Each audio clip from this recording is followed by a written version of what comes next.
नमस्कार.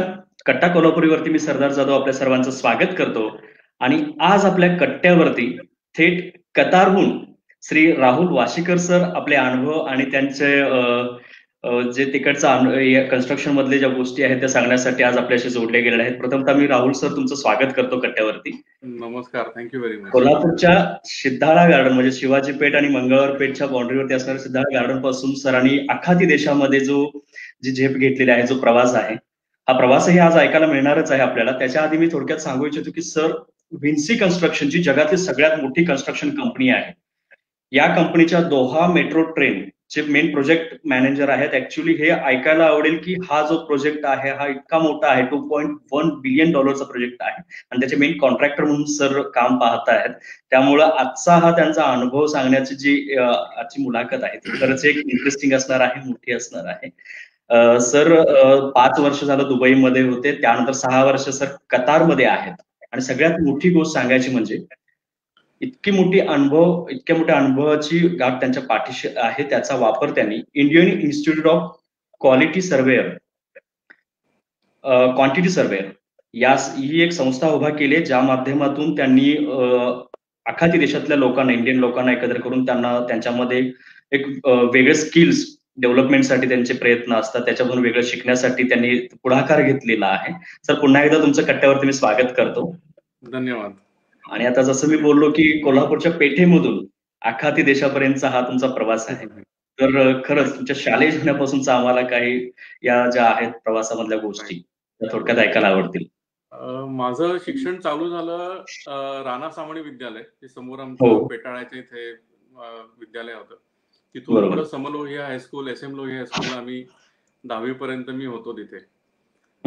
पूर्ण शाळेमध्ये असं मी ऍव्हरेज होतो, असं काही खूप हुशार वगैरे नव्हतो, पण अ तुकडीमध्ये होतो. तोच एक माझा फक्त ऍडेड बेनिफिट होता.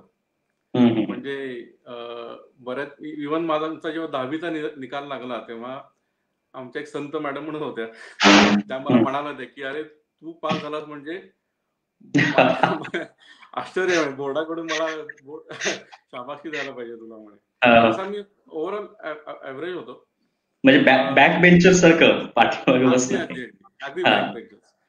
इव्हन त्यानंतर 10वी नंतर करायचं काय म्हणून पूर्वी एक नोकरी संदर्भ एक संस्था असायची गव्हर्नमेंटची, तिथे काहीतरी टेस्ट घ्यायच्या आणि तुम्ही काय करायला पाहिजे हे ते गाईड करायचे. मग आम्ही टेस्ट दिली तेव्हा मग आई वडिलांना पेरेंट्सना बोलवायचे ते, त्यांनी सांगितलं की ह्याला इंजिनिअरिंगला अजिबात घालू नका, त्याचं लायकिंग तसं नाही आहे अजिबात. कॉमर्स किंवा आर्ट्सला तुम्ही गेला preferable, he will do something in that field. पण मला जायचंच होतं कारण माझे सगळे मित्र इंजिनिअरिंगला गेले होते. तर शेवटी मी डिप्लोमा मी सांगलीहून केला. सांगलीला लठ्ठे पॉलिटेक्निक मधून मी डिप्लोमा केला आणि नंतर डिग्री मी DY पाटील कॉलेजमधून डिग्री केली. म्हणजे कमी मार्क आहेत, आता खूप वेळेला असं होतं कमी मार्क आहेत, मला तेवढा शिकण्यात इंटरेस्ट नाही, त्यामुळे डिप्लोमा वगैरे नको केला. इंजिनिअरिंग तर सहसा नकोच करायला अशी मुलं करतात, परंतु तुम्ही नाही, कमी मार्क आहेत तरी मला करायचंच आहे. करायचंच होतं कारण इंजिनिअरिंगला माझी खूप आवड होती आणि माझे सगळे मित्र सगळे इंजिनिअरिंगला परत गेले, त्यामुळं मला इंजिनिअरिंगलाच जायचं होतं.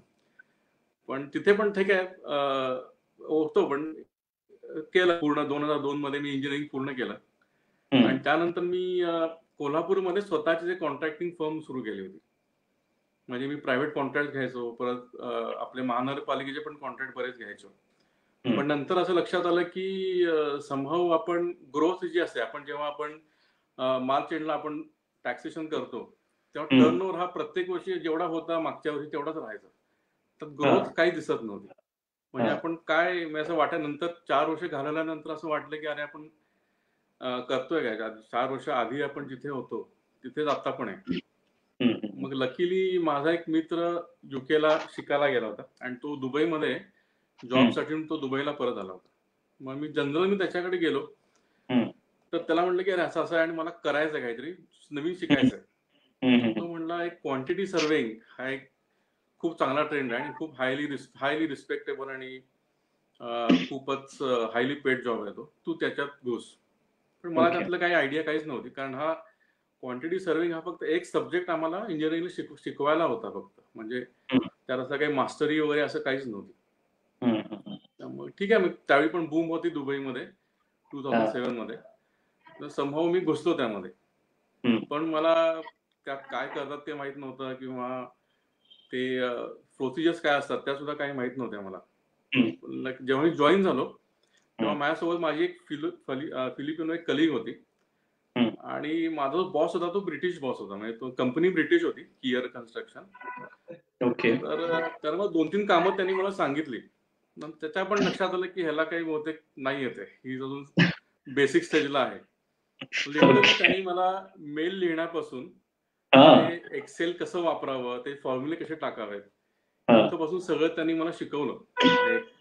एक 5-6 महिने मला त्यांच्याकडून ट्रेनिंग दिलं, आणि नंतर हळूहळू मला या फील्डमध्ये खूप मला इंटरेस्ट येत गेला. म्हणजे मुळात येत नाही म्हणून तुम्ही त्याच्यावर दुर्लक्ष पण केलं, ते शिकण्यासाठी तुम्ही पण धडपड केलीच नाही, मला ते घ्यायचं. अगदी आहे, कारण ते दिसत होतं काहीतरी वेगळं आहे. कारण कॉन्ट्रॅक्टिंग मध्ये जेव्हा आम्ही पैसे यायचे पैसे जायचे, नक्की कुठे गेले कळायचं नाही, किंवा का गेले कळायचं नाही. ओव्हरहेड म्हणजे तोटा झाला तर का तोटा झाला हे कळायचं नाही. पण ह्या ज्या प्रोसिजर ज्या आहेत त्या सगळ्यात त्यासाठीच सिस्टम बसवलेले आहेत, की पैसा नक्की येतो कुठून, जातो कुठे, आणि कुठे लॉस होतो. तर हा मला जरा खूप इंटरेस्टिंग पार्ट वाटला, म्हणून मी त्यात आणखीन मग स्वतः अभ्यास केला भरपूर. मग परत आणखीन एक कंपनी चेंज केली. मी अबुधाबीला परत एक कोरियन कंपनी होती तिथे जॉईन केली. तर तिथे मग हळूहळू माझ्यामध्ये अपग्रेडेशन मी करत गेलो, एकामध्ये शिकत गेलो नंतर. ओके. बोला. येस. नाही म्हणजे सध्या आता तुम्ही म्हणजे पहिल्यांदा ब्रिटिश कंपनीमध्ये गेलात, परंतु आता ही जी आहे विन्सी, जी जगातील सगळ्यात मोठी कन्स्ट्रक्शन कंपनी, ही फ्रान्सची आहे. हो. ओके. मग याचे प्रोजेक्ट किंवा याच्याबद्दलचा पुढचा प्रवास? मी या प्रोजेक्टला आलो तेव्हा आपण मेट्रोमध्ये मी कधी काम केलं नव्हतं, आणि एवढ्या ह्यूज स्केलला तर मी कधीच केलं नव्हतं. पण मी म्हटलं ठीक आहे, चान्स येतोय तर इट्स अन अपॉर्च्युनिटी, म्हणून मी जस्ट नॉक केली. आणि सांगायला आनंद वाटेल की मी जेव्हा कंपनीमध्ये मला फर्स्ट डे होता तेव्हा मी एक केबिन पाहिली. त्या केबिनच्या बाहेर एक बोर्ड होता की senior contract manager John Morgan म्हणून असं नाव होतं. तर हा तोच माणूस ज्यानं मला पहिल्या कंपनीमध्ये ट्रेनिंग दिलं होतं. हा जो माझ्या पहिल्या कंपनीमधला बॉस, तोच हा इथे पण होता. World is too small. मी परत एकत्र काम करायला सुरुवात केली, आणि ही अप्रिशिएटेड की यात बरीच इम्प्रुव्हमेंट झाली आता. त्यावेळी जसा होताच थँक गॉड टू आता तसा नाहीयेच. त्यांना त्याची जाणीव झाली की अरे खूप डेव्हलपमेंट झालेली आहे. Now you are working with you. तर परत काम केलं, आणि या प्रोजेक्टमध्ये बऱ्याच लोकांची, म्हणजे या विन्सीमध्ये या प्रोजेक्टमध्ये 162 नॅशनॅलिटीची लोक काम करायची. म्हणजे मी डेली ज्या लोकांना भेटायचो ते देश मी कधी ऐकले पण नव्हते, त्या देशातून ते लोक बिलॉंग करत होते. म्हणजे 162 कंट्रीजची लोक एका प्रोजेक्टवरती, एवढ्या मोठ्या प्रोजेक्टवरती.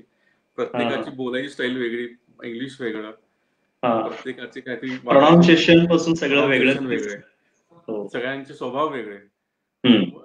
It was fun. म्हणजे तो खूपच चांगला एक्सपिरियन्स होता हा. आणि बोला ना. नाही, ऍक्च्युली आता हा मोठा प्रोजेक्ट आहे, म्हणजे दोहा मेट्रो ट्रेन जी आहे हा फार मोठा प्रोजेक्ट आहे, आणि तुम्ही जसं सांगितलं की जसं 162 कंट्री मधल्या लोकांना तुम्ही असं हँडल करत हे काम करताय, तर याच्यामध्ये खूप सारे असे किस्से घडत असतील, खूप काही वेगळे अनुभव पण आले असतील असे तिथं. काही वेळेला काही एकदम मनात ठसून राहिलेली गोष्ट असते, असे काही एक्सपिरियन्स असतील त्या प्रोजेक्टवरचे, तर ते आम्हाला ऐकायला आवडते. ऍक्च्युली आपल्याला इंटरव्ह्यू घ्यायचा आहे वेगळ्या अँगलनं, परंतु हे तुमचे अनुभव प्रथमतः आम्हाला ऐकायचे यासाठी की तुम्ही सुरुवातीला बोलला होता आम्हाला की प्रथमतः मी कुठल्या तरी स्टेजवरती एक्सपोज होतोय, म्हणजे स्वतःला हे करतोय. ऍक्च्युली फार मोठा अनुभव आहे हा, त्यामुळे आम्हाला हे ऐकायचं आहे. राईट. येस. सगळ्यात मोठा म्हणजे माझा जो बॉस आहे तो अल्जेरियन आहे, आणि तो फूडी टाईप आहे, म्हणजे त्याला खूप खायला खूप आवडतं. तर त्याला मी एकदा आम्ही असं बाहेर जेवायला वगैरे जायचो, पण त्याला जेव्हा मी आपल्या फूडमध्ये, म्हणजे आपलं पाणीपुरी, दहीपुरी, चाट हे जेव्हा आयटम मी त्याला खायला टेस्ट करवलंय ना, he is very big fan of it. तर त्याशिवाय आता इंडियन फूड शिवाय तो जास्त खात नाही. मोस्टली इंडियन फूड खूप खातो, आणि असे बरेच म्हणजे खूप नवीन नवीन लोक पण भेटतात की इव्हन आता पाकिस्तान तर आपण आपले बिगेस्ट एनिमी. माझ्या शेजारी कलिग बसतो तो पाकिस्तानी आहे. त्या शेजारी बांगलादेशी, म्हणजे असे बरेच लोक आम्ही भेटतात. मला खूप क्युरिओसिटी असते की त्या पाकिस्तानी लोकांची आपण ठीक आहे, आपण मीडियावरती चालू असतं सगळं, पण ऍक्च्युली लोक कशी असतात. जेव्हा मी त्यांना भेटतो तेव्हा समथिंग डिफरंट, असं नसतं, म्हणजे असं काहीतरी समथिंग डिफरंट इज देअर. म्हणजे ते पण विचारतात, त्यांना पण क्युरिओसिटी असते की अरे खरोखर भारतात काय चाललंय. शेवटी राजकारणाचा भाग, राजकारणाने तसं ते लोकांच्या मनावर तुम्ही बोललाय, परंतु लोकांना प्रत्येकाला आपलं आपलं एक जीवन असतं, एक भावना असते. ऍज अ ह्युमन बिईंग ते वे खूप डिफरंट असतात. उलट याचा सगळ्यात मोठा अनुभव तर तुम्हालाच असेल, कारण एवढ्या लोकांशी डायरेक्ट संपर्क येतो दररोजचा, इतक्या कंट्रीजच्या, त्यामुळे वेगळे विचार आणि वेगळे त्यांचं मांडणी. करेक्ट. आणि कंपनीची पॉलिसी होती की दररोज त्यांचा कुणाकुणाचे जे काही वाढदिवस असतील, आपलं डिपार्टमेंट, आमचं कमर्शियल डिपार्टमेंट आहे, त्यांचे कुणाचे काही वाढदिवस असतील ते आपण सेलिब्रेट करायचे, भले छोटासा केक कट करून का होईना. एवढी लोक असल्यामुळे डेली 8 ते 9 लोकांचे बर्थडे असायचेच असायचे. म्हणजे आमचं ठरलेलं असायचं केक कुणाचा तरी खायला मिळणार आपल्याला, कायम डिसाइडेड असायचं. नाही, फार मोठ्या मुळात प्रोजेक्टही मोठा आहे आणि त्याच्यात अनुभव म्हणजे तुम्हाला जो येतोय आणि त्याच्यातून जे असणारं फन आहे, एन्जॉय आहे, तो फार मोठा आहे. मला आमच्या दर्शकांना सांगायला आवडेल की राहुल सरांच्या बोलण्यावरून एक कळालं असेल की फार दिलखुलास व्यक्तिमत्व आहे आणि फार बिनधास्तपणे कुठल्याही गोष्टीवरती आपल्याला ते मार्गदर्शन करू शकतात. त्यामुळे आपण आपल्या कमेंट बॉक्समध्ये प्रश्नही विचारू शकता, तुमच्या काही शंका असतील तर त्याही विचारा, सर त्याचे उत्तर देतीलच. सर, मला पुढचं विचारायचं आहे की तुम्ही 5 वर्ष दुबई, त्यानंतर 6 वर्ष कतारमध्ये आहात, तर एवढ्या वर्ष आखाती देशामध्ये राहताय, म्हणजे आपल्या देशापासून, आपल्या शिद्धाळा गार्डन पासून एवढ्या लांबपर्यंत राहताय, तर तिकडचा अनुभव, तिकडच्या तर राहणीमान, म्हणजे एक प्रकारे त्या वातावरणात आता तुम्ही मिसळून गेलाच असाल, परंतु शेवटी आपल्या घरची एक अटॅचमेंट वेगळी असते, लहानपण जिथे गेलेलं आहे, तर या गोष्टींच्यामुळे कधी त्रास होतो का? या गोष्टीचा खूप जास्त त्रास होतो खरं तर. कारण मी जेव्हा दुबईमध्ये पहिल्यांदा एक इचलकरंजीचा एक माझा मित्र भेटला होता, मित्र म्हणजे इचलकरंजी माणूस भेटल्यानंतर तो मित्र झाला. मुळात आम्हाला हेच ऐकायचं की इकडच्या मित्रांच्या आठवणी, ज्याच्या अटॅचमेंटमुळे तिकडे त्रास होतो की अरे अजून त्याचं लग्न आहे, त्याच्या मुलाचं वारस आहे किंवा असं काही. कारण तो भेटला आणि तो म्हटला तू कुठला, तर मी कोल्हापूरचा. कोल्हापूरचे लोक जनरली कधी बाहेर पडत नाही, सगळे छत्रपती स्टाईल कोल्हापुरातच राहतात. त्यानंतर मी रिअलाइज झाला, अरे खरोखर मला कोल्हापूरचे खूप कमी लोक बाहेर भेटले. पण जनरली बरेच वेळा फोटोज बघतो मी, मित्रांचे पण फोटोज बघतो फेसबुक वरती की ते सेलिब्रेट करतायत, कुठेतरी गगनबावड्याला जातायत, फिरायला जातायत, सोशल गॅदरिंग करतायत. त्या दृष्टीनं इकडे खूप हँडिकॅप वाटतं, खूप एकटं वाटतं. कारण ऑफकोर्स मिस करतो, कारण तुम्ही आता मगाशी पण बोलताना तुमच्या आसपास जो कुजबूज होती किंवा गलबलाट होता, तो असं इथं तुम्हाला कुठं मिळणार नाही. तो खूप मिस करतो. तो केऑस जो असतो किंवा गडबड ती खूप मिस करतो. बरेचसे फंक्शन्स असतात, त्या फंक्शन जाता येत नाही, मित्रांना भेटता येत नाही, आणि जरी आलं आपण तिकडे तरी खूप कमी वेळ असल्यामुळे जास्ती सगळ्यांना कॉन्टॅक्ट नाही होऊ शकत. त्यामुळे तो आहेच. येस, नाही, आणि त्यासाठीच म्हणजे ठीक आहे, या गोष्टींना मिस जरी करत असाल तरी तुम्ही तुमचं ज्ञान मिळवण्यासाठी जे नवीन संस्था उभा केली, आम्हाला त्याच्याबद्दल ऐकायला आवडेल. म्हणजे मूळ मुद्द्याकडे जाण्याआधी आम्हाला तुम्ही जे प्लॅटफॉर्म उभा केला लोकांना तिथे शिकण्यासाठी किंवा नवीन कौशल्य मिळवण्यासाठी, तर आपल्या बेसिकली थोडस मी आयडिया देतो की माझा फील्ड काय आहे ते. इंडियामध्ये ह्याला क्वांटिटी सर्वेइंग म्हणतात. तर फक्त पण भारतात कसं आहे की जे मेजरमेंट घेणे, बिल्डिंग मध्ये जे काही कॉलम बीम असतील त्याचे मेजरमेंट फक्त घेणे, इथपर्यंत हा स्कोप रिस्ट्रिक्टेड आहे. पण इकडे बाहेर आल्यानंतर त्याचा स्कोप असा होतो की एखाद्या मोठ्या कंपनी सोबत मल्टीबिलियनचे प्रोजेक्ट असतात, तर त्याने कॉन्ट्रॅक्ट बनतं. तर हे कॉन्ट्रॅक्ट जे बरेच फॉर्म्स आहेत जे रेग्युलराइज केलेले आहेत, स्टँडर्ड फॉर्म्स आहेत, तर त्यामध्ये कॉन्ट्रॅक्ट बनतं. आणि जेव्हा जे काही चेंजेस घडतील, आता हा जो प्रोजेक्ट होता तो पूर्ण अंडरग्राऊंड प्रोजेक्ट होता, 33 किलोमीटर ची मेट्रो, आणि स्टेशन सुद्धा ग्राउंड पासून खालती 35 किलोमीटर खालती स्टेशन आहेत, जमिनी खालती स्टेशन आहेत सगळी. ही पूर्ण अंडरग्राऊंड ट्रेन आहे ना? पूर्ण अंडरग्राऊंड ट्रेन आहे. ते स्टेशन सुद्धा जमिनीच्या खालती 4 फ्लोअर्स, खालती 4 मजले असे आहेत. तर त्यामुळे जमिनीच्या खालती काय आहे ते आपल्याला कळत नाही, तर त्याची कॉस्ट असते. किंवा एखादा नवीन काहीतरी आयटम आला तर त्याची पण काहीतरी थोडक्यात सांगायचं तर आता जर तुम्हाला मी म्हटलं की सरदार आपण 4ला इंटरव्ह्यू ठरवलाय, पण मला जमत नाहीये, 5 वाजता आपण ठेवू. पण त्या 5 वाजता ठेवण्याला मागं तुमचं ओव्हरहेड्स आहेत, तुमचं जो ऑफिस बंद होणार असेल, तुमच्या स्टाफला तुम्हाला ओव्हर पे करावं लागेल, तुमचे सगळ्या लोकांना थांबवून ठेवावं लागेल, तुमची इलेक्ट्रिसिटी एक्स्ट्रा जाईल, तुमचा वरचा मॅनेजमेंट कॉस्ट असेल. म्हणजे थोडक्यात वेळेची जी किंमत आहे ती वेळेची किंमत इथे ठरवली जाते. त्यामुळं ती किंमत पण ठरवायला बऱ्याच प्रोसिजर्स आहेत. तर हा मेन त्याचा हे कामाचं स्वरूप आहे. आणि हे आपल्याकडे जाऊन विशेष कुणाला माहिती पण नाही आणि आता इंट्रोड्यूस होत आहे आपल्याकडे, आणि त्याचं शिक्षण पण नाहीये. पण व्हेअर ॲज बाकीच्या कंट्रीजमध्ये हा खूप वाईडली शिकवला जातो, गव्हर्नमेंटच्या डिग्रीज आहेत. मग आम्ही असा विचार केला की एक Indian institute of quantity surveyor's he already एक ऑर्गनायझेशन इंडियामध्ये कार्यरत आहे. त्यासाठी आम्ही विचार केला की त्याचा एक चॅप्टर आपण कतारमध्ये चालू करू, आणि जे इंडियन लोक आपल्यामध्ये येत आहेत तर त्यांना अवेअर करू, की सो दॅट की ते त्यांना असं फंबल नाही होणार की किंवा लॅक ऑफ कॉन्फिडन्स होणार नाही की आपल्याला काहीच माहित नाही आपलं, जे आमच्या बाबतीत घडलं ते. तर मग आम्ही ह्या सगळ्यांना एकत्र करून महिन्यातून एकदा किंवा दोनदा त्याचे जे एक्सपर्ट्स आहेत इंडस्ट्रीमधले आता, म्हणजे स्पेशली इंडियन्स, त्यांना आम्ही बोलावतो आणि वी अरेंज अ लेक्चर, एखादा टॉपिक घेतो आणि त्यावरती आम्ही डिस्कस करतो. मग ते तुम्हाला 1-2 तासाचं प्रेझेंटेशन देतील, प्लस तुमचे क्वेश्चन आन्सर्स, हे सगळं होईल. तर हे सगळं आम्ही अरेंज करत असतो. प्लस याच्यामध्ये बऱ्याच सर्टिफिकेट्स आहेत, म्हणजे पुढचं फर्दर स्टडीज आहेत आफ्टर डिग्री. तर स्टडीज करण्यासाठी सुद्धा आम्ही खूप सपोर्ट करतो. आमच्या ग्रुपमध्ये बरेच या फील्डमध्ये सुद्धा हायली क्वालिफाईड लोक आहेत, इंडियन लोक आहेत, मोस्टली महाराष्ट्रीयन लोक आहेत, सांगायला छान वाटेल. तर ती लोक खूप सपोर्ट करतात की तुम्ही, ते गाईड करतात की how you can grow in this field so that you can earn money. Of course आपण इथे आलो तर पैसे कमायला झालो, पण how to go up and up further. हा या मेन ऑर्गनायझेशनचा मोटो आहे. तर हा चालू असतं आमचं काम. येस, नाही फार चांगला प्लॅटफॉर्म तुम्ही सुरू केलाय तिकडे सर, आणि त्याच्यातून तुमचं काम आहे, तुम्ही आधी सांगितलं होतं की कशी लोक एकत्र येतात आणि तुम्हाला जसं काही अडचणी आल्या तशा इतरांना येऊ नये यासाठी जे आहे ते एक प्रकारे सामाजिक चळवळीसारखंच आहे आणि लोकांनाही त्याचा फायदा होतोय. ऍक्च्युली आता तुम्ही मेट्रो ट्रेनच्या प्रोजेक्ट वरती आहात. आपल्या आठवणीत आणि इतर जे वाटचाल आहे ती आपली झालेली आहे. आता मला मुळात आपल्या या व्यावसायिक मुलाखतीकडे यायचं आहे की तुम्ही मेट्रो ट्रेन प्रोजेक्ट वरती आहात.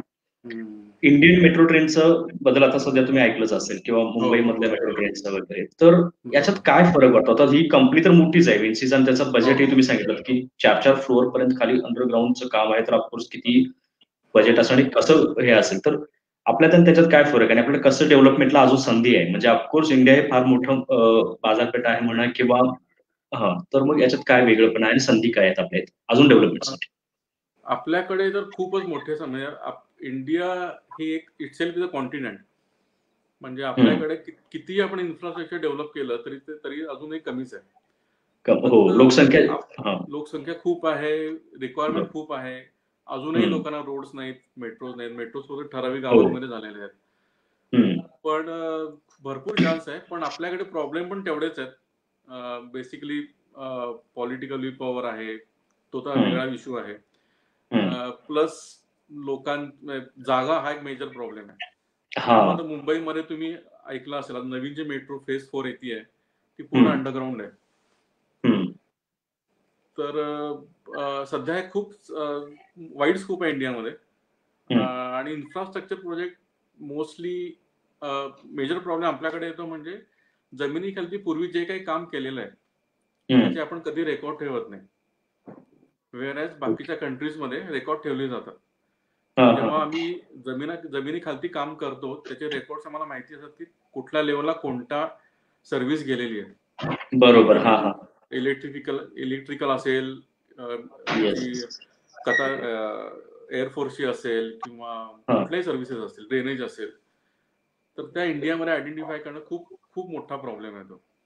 ओके, म्हणजे अंडरग्राऊंड काही करायचं झालं, काम करायचं तर हा एक मोठा प्रॉब्लेम आहे. खूप मेजर आता डेव्हलपमेंटसाठी मोठा स्पेस आहे म्हटलं तर तो कसा आहे?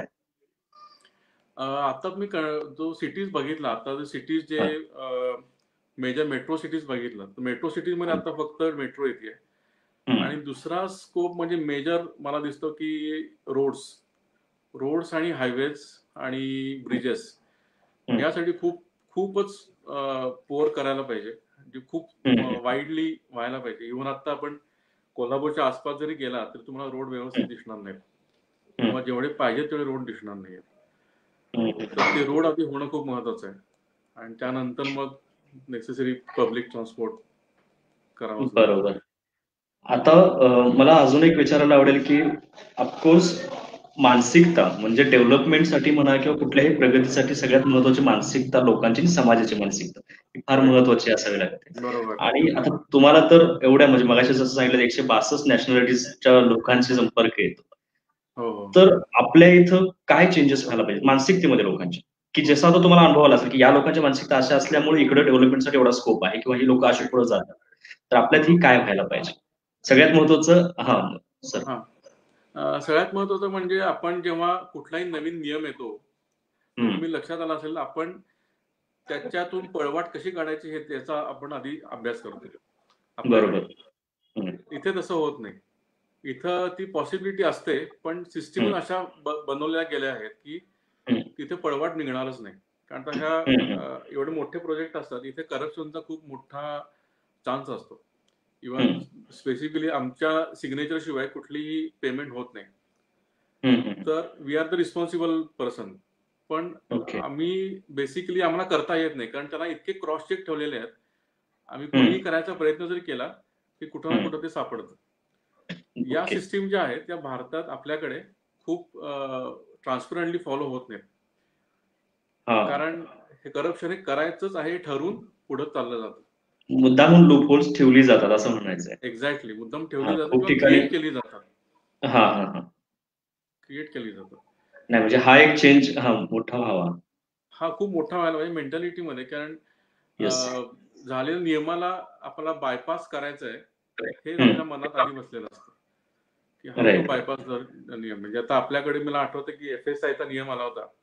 आपण 7 मजल्यापर्यंत बिल्डिंग बांधू शकतो. पण मी जेव्हा काम करायचो, जेव्हा आम्ही आर्किटेक्ट सोबत बसायचो, तेव्हा असं ठरायचं की आपण बाल्कनीच काढू, त्या इलिगल काढायच्या, आणि नंतर आपण फाईन भरून आपण लिगलाइज करून घेऊ. This is not the way of approach. We should not be the way of approach. म्हणजे तुम्ही आधी इलिगल करायचं, तुम्हाला माहिती आहे की ह्याच्यावरती रेमेडी नक्की आहे लिगलाइज करून घेण्यासाठी. म्हणजे आधी तुम्ही इलिगल करून घ्या आणि मग तुम्ही लिगलाइज करून घ्या. या गोष्टी आपल्याकडे खूप घडतात. ते बदल व्हायला पाहिजे. हा बदल मेन व्हायला पाहिजे. Yes sir. अजून आम्हाला कंपनी बद्दल तुमच्या ऐकायला आवडेल की आता एवढी मोठी विन्सी कन्स्ट्रक्शन मधली कंपनी आहे.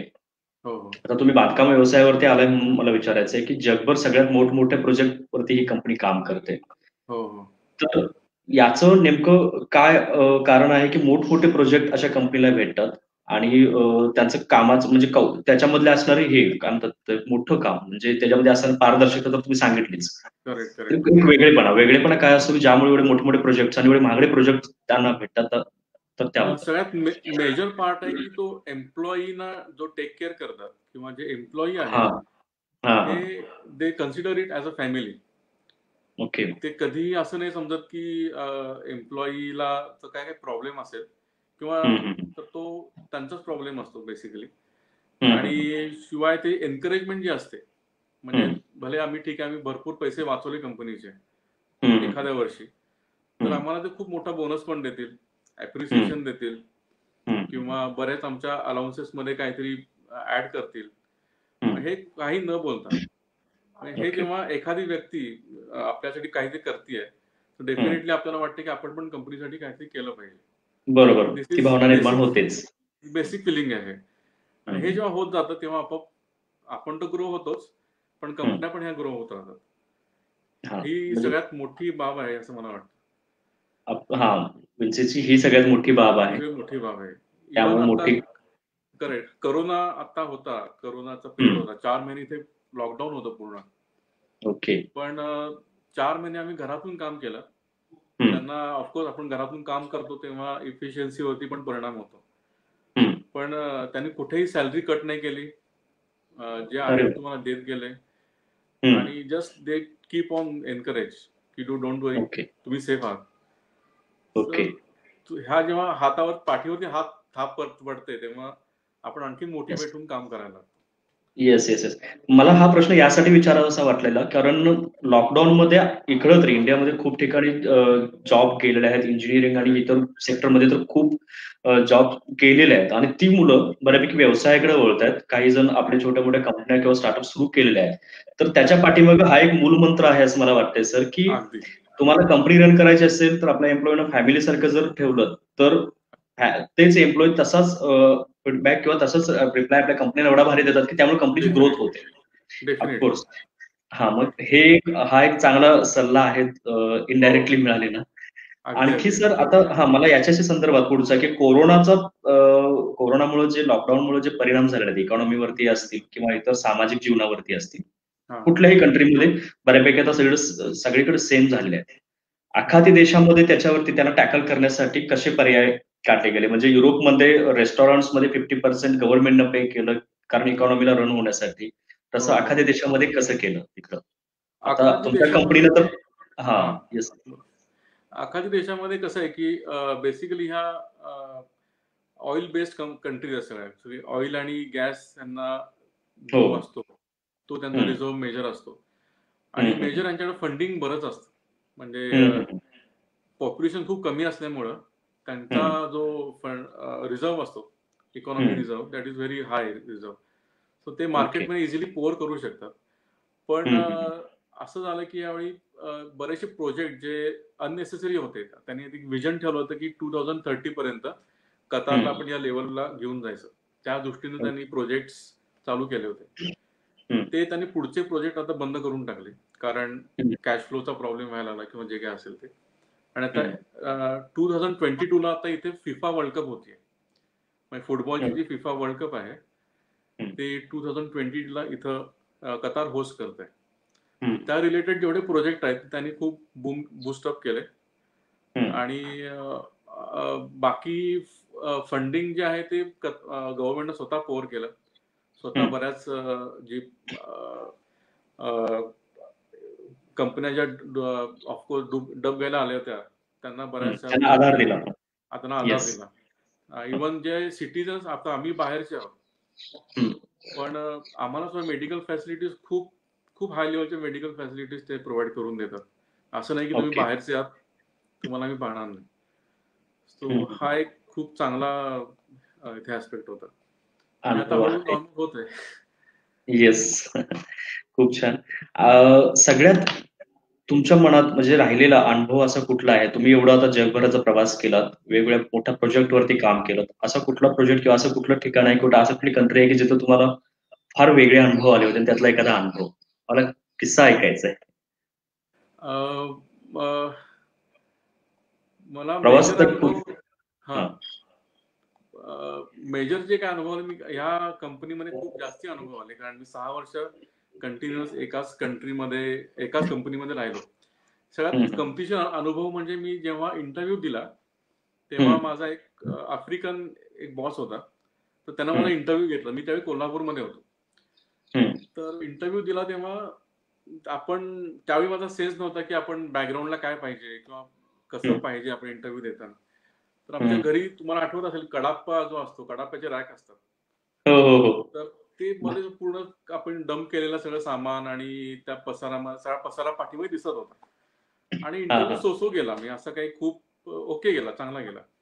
नंतर मी जेव्हा इकडे आलो तेव्हा मी हॉटेलमध्ये गेलो होतो. बोलता बोलता विचारलं की म्हणजे तुला असं काय ट्रिगर झालं की मला घ्यावं असं तुला का वाटलं? कारण मी एवढं लांबून देत होतो, वी आर अननोन. तर तो म्हणाला की तुझ्या पाठीमागं जे रॅक होतं ते सेम टाईपचं रॅक माझ्या घरी पण आहे. कारण तो आफ्रिकामध्ये नायजेरियाचा होता. नायजेरियामध्ये पण बऱ्यापैकी लिव्हिंग स्टँडर्ड हे आपल्या खालतीच आहे म्हणा. असं असतं. ते खूप रॅक मला माझ्या घरासारखं वाटलं आणि मला समोर असं वाटलं की तू माझा भाऊच आहेस. आपल्या घरातून कोणीतरी बोलतंय.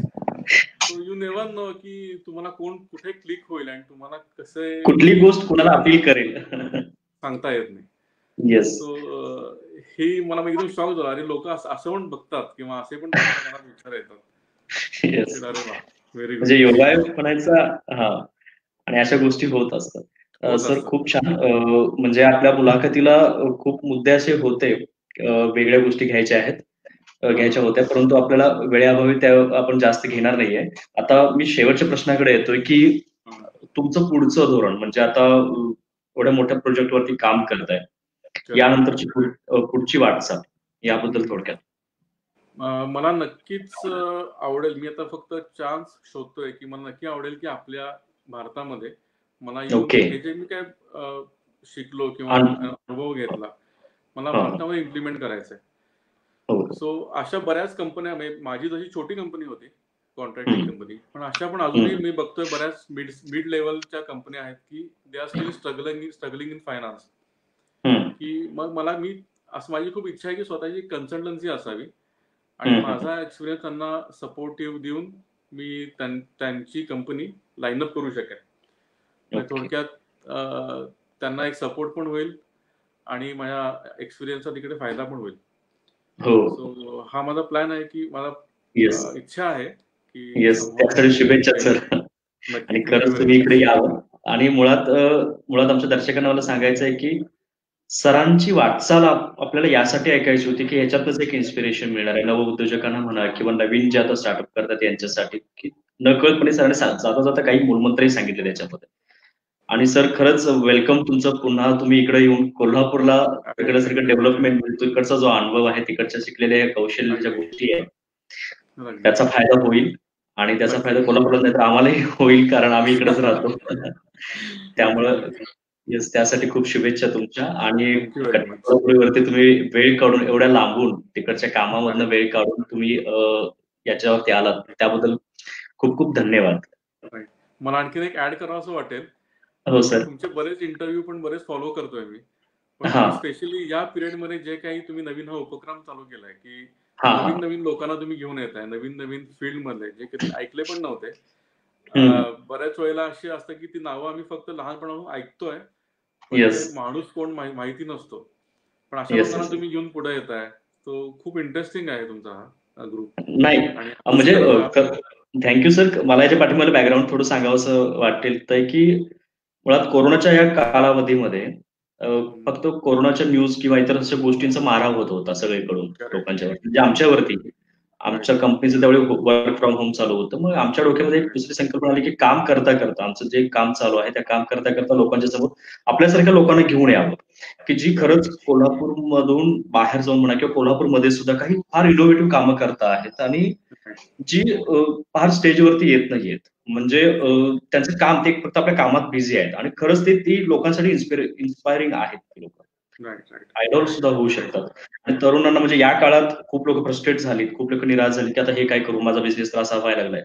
तर तुमच्यासारख्यांच्यामुळे एक ताकद मिळते अशा लोकांना, अशा गोष्टींना. यासाठी खरंच आम्हाला करण्यासाठी आम्ही सुरुवात केली. आणि तुम्ही तुमच्यासारख्या डोक्याला वेळ देतात, उत्स्फूर्त प्रतिसाद देतात, तेही आमच्यासाठी फार भाग्याची गोष्ट आहे. आणि थँक्यू सर. आणि आपल्याला शुभेच्छाही येत आहेत. अतुल सबनीस सरांनी पण शुभेच्छा दिलेल्या आहेत. मिनल वाशीकर मॅडम खूप पॉझिटिव्ह उपक्रम आहे तुमचा, जो उपक्रम आहे तिकडे त्याच्याबद्दल सांगता आहेत. Thank you madam. आणि पुन्हा एकदा सर तुमचा धन्यवाद. Thank you very much. मला बोलण्याबद्दल धन्यवाद. परत थँक्यू सर. आम्ही निरोप घेतो. धन्यवाद. थँक्यू.